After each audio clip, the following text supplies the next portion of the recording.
AI continues to disrupt many industries, but today we're specifically discussing the customer service industry. I'm Rosemary Miller here with Deon Nicholas, the CEO and co-founder of Forethought. Thank you so much for joining me today, Deon. Rosemary, thanks for having me. I'm glad to be here. Absolutely. So could you just tell us, what is Forethought? Yeah, so Forethought is the generative AI for customer support automation. We effectively fine tune large language models like GPT and our own proprietary models on a business's specific customer service data, so their service inquiries, their history, their policies, and give them this AI suite that helps automate customer service, that helps augment their agents and discover insights and do a whole lot of things on top. So it's kind of like having your own personal ChatGPT that can answer questions for your business for customer service. So I feel like I've seen this before. Sometimes I'll get on a website and a little pop-up Yep. pops up. Is that kind of what It's Forethought yeah, is? exactly. That's one of our products, and so we're an entire suite. But our most popular one, Solve, is you can use it as a little widget. So if you've probably interacted with it in some websites, but most people. So prior to Forethought, you've probably interacted with a chatbot. And when I ask people what was their experience like, most often people say it sucked, right? Because chatbots classically pre Forethought, pre GPT, pre everything we're trying to do, they've existed for a while, but they were always manual. They were always keyword based, decision tree based. You had somebody hard coding, kind of like press one for billing, press two for refunds, but in chatbot form, and that was really the state of the art. And so nowadays, with a Forethought AI, it's conversational. It actually understands you. It's able to solve problems, go back, say issue refunds or look up orders. So it's a completely different paradigm to how chatbots actually operate. So where is Forethought getting its knowledge for its AI if it's able to understand me? Yeah, so it's kind of a multi-layer approach. So we start with foundational models. So imagine GPT, ChatGPT, GPT-4. We actually launched our product, Support GPT, back in March, which was super exciting. So we start with the foundational models, and these are trained to understand language and all the power that you can imagine from a language model. And then second, we fine tune or we train on the business's specific data. So, for example, if you ask ChatGPT today, "Hey, I just ordered my I don't know Instacart. What's Instacart's refund policy?" or something like that, right? It's not going to know the answer to that. It knows broad internet stuff, but it doesn't know the specific policy of the business. So the biggest problem with something like ChatGPT is it's just going to hallucinate. It's going to make up an answer. And that's cool when you're using ChatGPT to write blog posts and stuff because you want it to be creative. But it's not cool in healthcare or in finances or in customer service where you need it to give you a correct answer. And so what we do is we take these foundational models and then we also have an entire system that trains on the policy. So we integrate into their systems. Our system will look at past conversation history. How did agents respond to this question? What are the main kinds of questions that get asked? Like, for some businesses like e-commerce, it's where's my order? It's refund. But if you are, a SaaS product like an Asana, then maybe it's how do I leverage this to-do list feature, right? And so all these different kinds of questions and all the ways that agents can answer them, the AI is learning and kind of fine-tuning on that so it can start to mimic the agents and give these correct answers. And so you can take these baseline foundational models, fine-tune and a few other things, but basically constrain them to a business's specific policies, and you get something really powerful that can actually answer questions on their behalf. So how's business doing? What's your customer base like? Oh, it's great. So, some of the businesses I just mentioned are actual customers of Forethought. We work with, some of the organizations that are changing the world, including folks like Instacart, including folks like Upwork, who are really on the forefront of being customer-centric businesses. And as this new wave of generative AI is coming about, they're working with us to launch this amazing customer experience. So we're super excited, and we're growing. We've been around since 2018. We launched, and before AI was cool, and we've just been growing ever since. It's kind of an entrepreneurial journey, and I'm really proud of kind of where we've come so far, and we still got a lot more to do. Yeah. So 2018, that's about 5 years ago. Yeah. Now it's a big deal. How are you guys kind of leveraging the hype? Oh, it's so interesting. It's fascinating how everything is just shifting and changing. So 5 years ago, when we launched Forethought, the cool thing and the thing I'm most proud of is that we actually came about it in this AI first fashion. What we talked about earlier with respect to most chatbots, and there's thousands of them, all of them have all been these decision tree kind of keyword based things. And so they were conversational, but weren't really AI, right? They weren't intelligent, a little bit more artificial than intelligent is what I like to say. And so when I started Forethought, and I have a background in engineering as well as AI research, and I've always been fascinated with, can AI understand language, and can you use that to build better products? Right. And so that was actually the reason I started Forethought, part of the founding story there. And so generative AI, even though it's really hyped now, technically it goes back years, right? Language models were invented probably in the 80s or something. I may be wrong about that specific number, but a long time ago. And then what happened was in 2017, in 2018, and pretty much every year since then, there's been a small but meaningful breakthrough in how AI can do language, right? So Stanford launched a question answer data set in 2017, which was the first time people were starting to compete in research and build models on how AI can answer questions. 2018, Google launched BERT. There was a whole paper on the transformers, and it doesn't matter the architecture specifically, but each of these were groundbreaking breakthroughs. The T in GPT is a transformer, generative pre-trained transformer. So it's actually that architecture that led to all of this, right? And so we started seeing all this in 2017. We started seeing it in 2018. GPT was launched. We had been leveraging GPT-2 since I think 2019. And so the reason I say all this is because while there's this point in time, and I think really ChatGPT in November of 2022 is really the impetus for this generative AI boom that has captured the attention of the masses of hundreds of millions of people. When you actually peel back the onion, a lot of these groundbreaking things have been happening for years, and we've been leveraging a lot of it on the research side.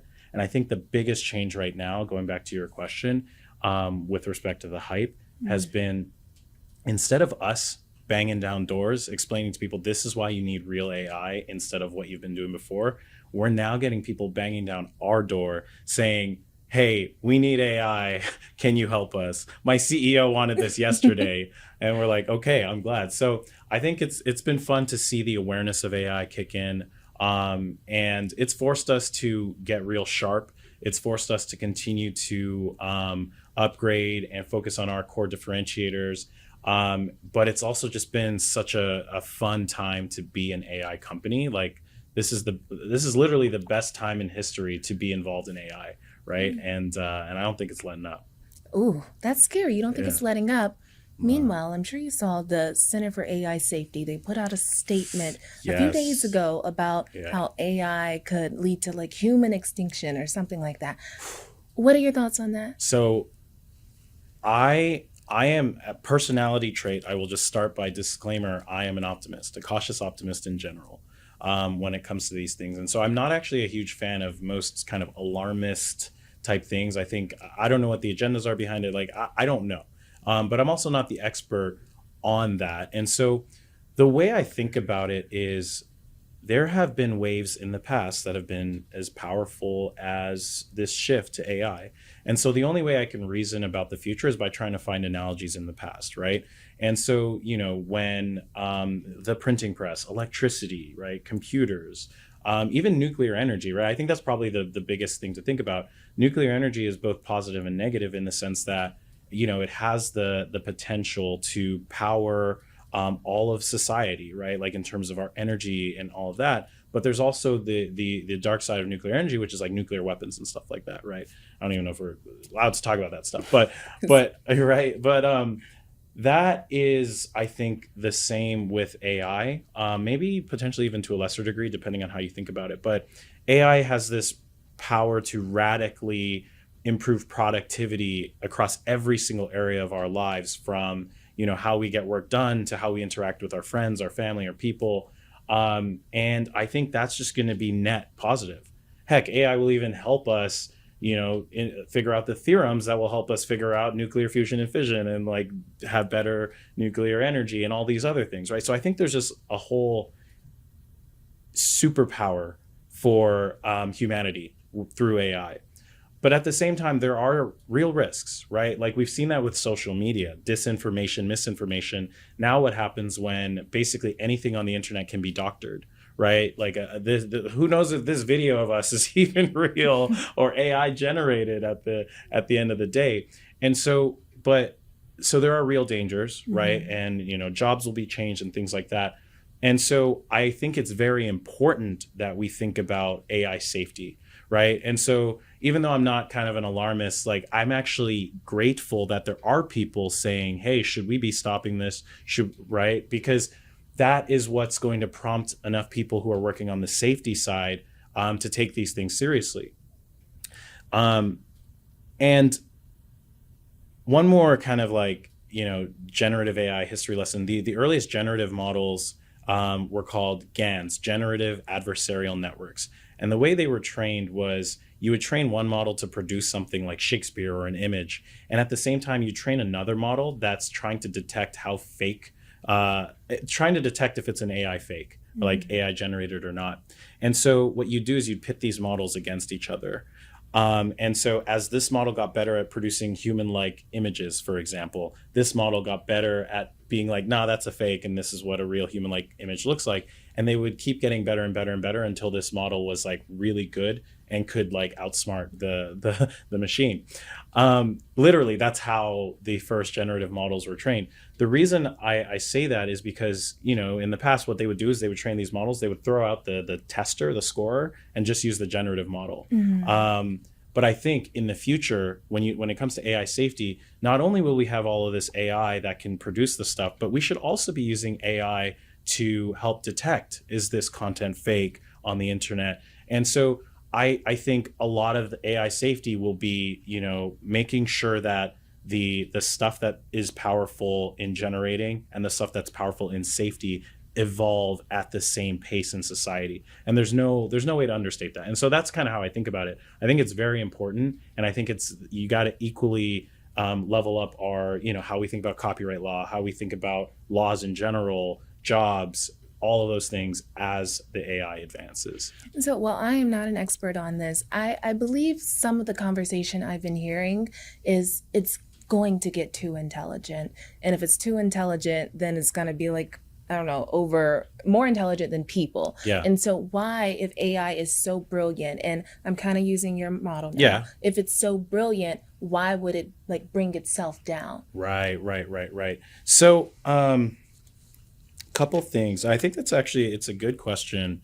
Well, okay, let's start with AI that's about as smart as humans. So before we get to, artificial super intelligence, let's start with just artificial general intelligence. Okay.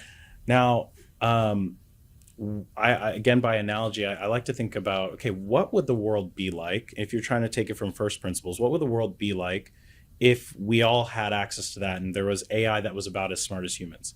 Well, first of all, we have 8 billion examples of those humans, right? And so what it would almost feel like is, what if you had the world's smartest human, let's say Albert Einstein? I don't know if he was the smartest of all time, but like, let's say everyone had access to their own personal Albert Einstein, right? And I think that's actually what's more likely to happen is you would be able to, again, like prove theories or, just have this Albert Einstein type person to help you. But there are still things that are going to be hard for Albert, even if there's millions of copies of him. Like he still hasn't figured out quantum physics, right? Like he still hadn't figured out, and he spent his whole life. And so just because you have AI that's like equivalently smart or even slightly smarter than average humans, there are still going to be things that are hard for this AI to do, and things that we'll have to figure out. Another example is like cryptography, right? People immediately think that if you have this AI, that it's going to be able to hack the nuclear codes and do all of this stuff. But the problem is those are encrypted, And it's actually really, really hard to break encryption. But you kind of have this imagination that like if an AI gets really smart, it's going to be able to figure it out. It's like, no, it's a mathematically impossible problem to solve. And eventually, our current encryption will get broken, but then you're going to have quantum encryption, quantum computing, and quantum computing algorithms also break all of our current encryption. But again, you can also use quantum encryption to protect against quantum computing, right? So you're going to need algorithms that are more kind of robust to that kind of technology. And I think the same happens with AI and all of that. So all that to be said, I think there are like, for the AI to want to overthrow us, it would have to be as smart as us, if not smarter, right? Which we think is probably coming. It would have to have access, right? As in access to all the internet. It would have to be able to somehow break into things that you couldn't mathematically break into, even if you're a super intelligent AI. And it would have to have motive. That's the last piece. We, again, because of sci-fi, we just assume that if you have something that's really smart, it's going to want to take over the world. I don't think that's true for every human, right? Who are reasonably smart creatures, intelligent beings. It's just as likely that, if built into the system, this AI is just going to want to, perform its tasks and things like that. And it could happen, but it doesn't necessarily imply, and I think in most cases wouldn't imply, let's enslave humanity or something, right? Like, I think that's just like our imagination is running wild. All that being said, though, I do think like it is worth having these conversations. I don't like to think about things in terms of an alarmist way, because from first principles, it's like those extremes are very rare to happen. But if you don't think about them, you won't mitigate against them. And in our case, mitigating might be creating new AI encryption algorithms, right? That can now protect against AI hackers and all of that. And so you gotta build it out. Oh, never heard that perspective before. Just because it's smarter than us doesn't mean it wants to take over human society. Yeah, they're not the same thing, right? But I hope I'm right. So like I said, we gotta have the conversations because it's important. So you said in the future you think it will be smarter than humans. That's likely to happen. When? 6 months, a year? Ooh, that's the question. Anybody who claims to know is lying, right? But okay, I have kind of two contradictory thoughts, ironically, on this. One contradictory thought or possibility is that we already have all the ingredients for AGI, artificial general intelligence, today, right? And because, like, for example, ChatGPT, it's not AGI, but it's so much more powerful than most people imagined even a year ago. I bet even the OpenAI team didn't expect it to work this well. And so, and it's really, again, based on a lot of these architectural changes like transformers and some of the reinforcement learning stuff. But it's really powerful. And it's almost like they found the right configuration and the right training data. They figured out how to scale it up. That created this cool thing that is now GPT-4, right? And so there may be an argument, again, just by analogy or just thinking it through, that we already have technology through some combination of which is probably as smart as the human brain or greater. We just haven't put it together yet. In which case, yeah, to some degree, AGI is already here, right? One contradictory thought. But the opposite, though, is like, if you then, ignoring that, just follow the progression of AI and AGI, and recognizing that, okay, ChatGPT really is an AGI, but it's like really cool. I don't know, 5-10 years, I would say. Like, I don't think it's going to be the next 6 months to a year. I think the GPT model will get so much better and it'll be able to do what it can. But at the end of the day, it's just a language model. It's just trained to like produce things that kind of can trick the human into thinking it's real. But, enough advances will probably get there 5-10 years, but we could be off. It could be 50. I don't think so. Like, I think, we're almost there.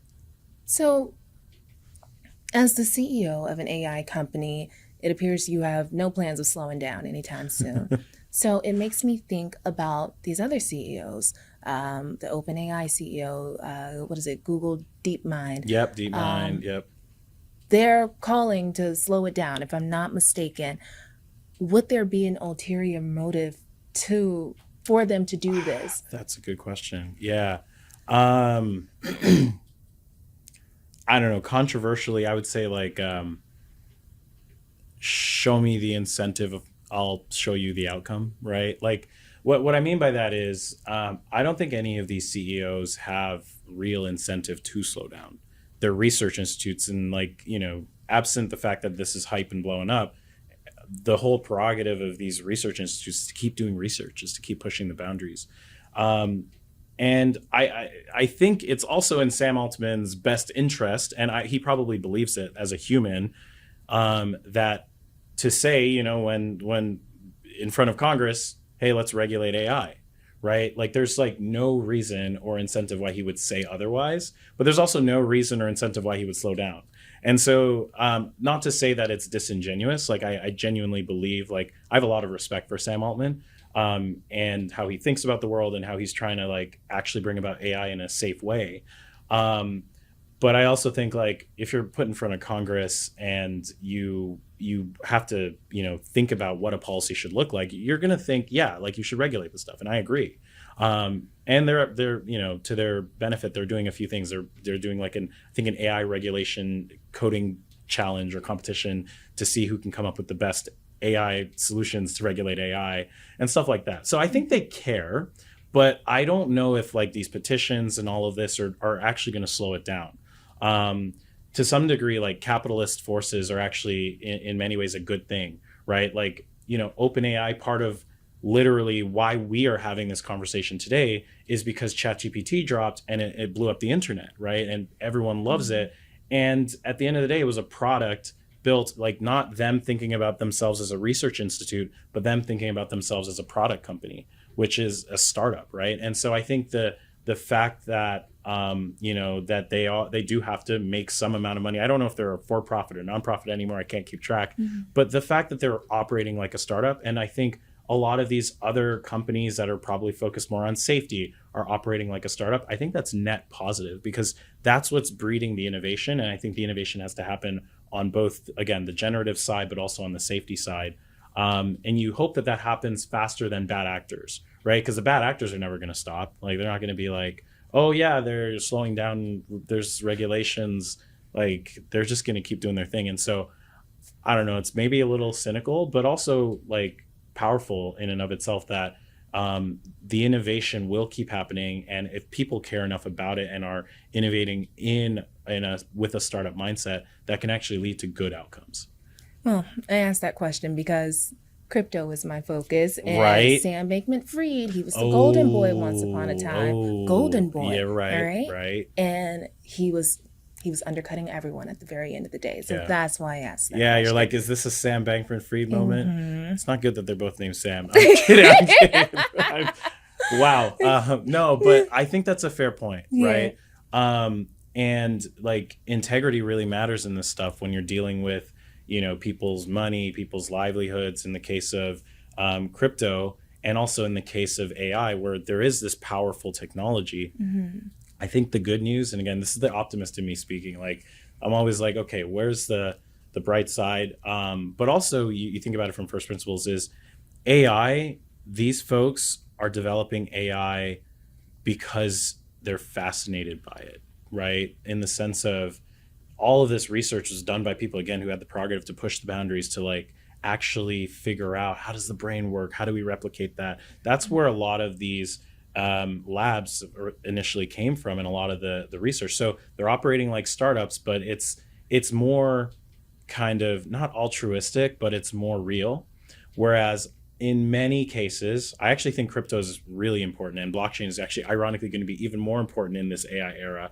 But I do think a lot of people got into crypto as a get rich quick scheme. And so the incentives were completely misaligned, and it was a lot easier and is a lot easier for people to get scammed or to scam, which is unfortunate. But I think in AI, and I'm hoping there's a lot more just kind of substance there. Well, Deon, what's next for you and Forethought? So what's next for us at Forethought is we are thinking about radically changing how customer service is done, but how companies and customers interact more broadly. There was this I don't know, trope going around the internet of everyone freaking out when Google said we have no moat against OpenAI and these LLMs. And I actually genuinely think the same is going to be true. We're going to start hearing more and more news from big companies, right? Like what happens when you think about the CRMs or the help desks or whatever, the systems of record in customer service, right? The whole customer service model is going to change when you have AI first interactions, right? Let's say I need to book a haircut or something in 2030. It's not going to be me necessarily calling up the barber and trying to book a haircut, right? It might be my pocket AI, my little Albert Einstein or whatever, or my Forethought, talking to the business's AI, powered by Forethought. And then I'll just get a notification like, hey, your haircut is booked, right? And so like we think about where we are today, where the world's going to be in 10, 20 years. And that whole interaction system, the touch points between people and organizations look completely differently. And so we're so excited to just, from a product roadmap perspective, ask ourselves, how do we get there day in and day out? And there's just so much more to come. So we're super excited. Thank you so much for joining me today. Thank you, Rosemary.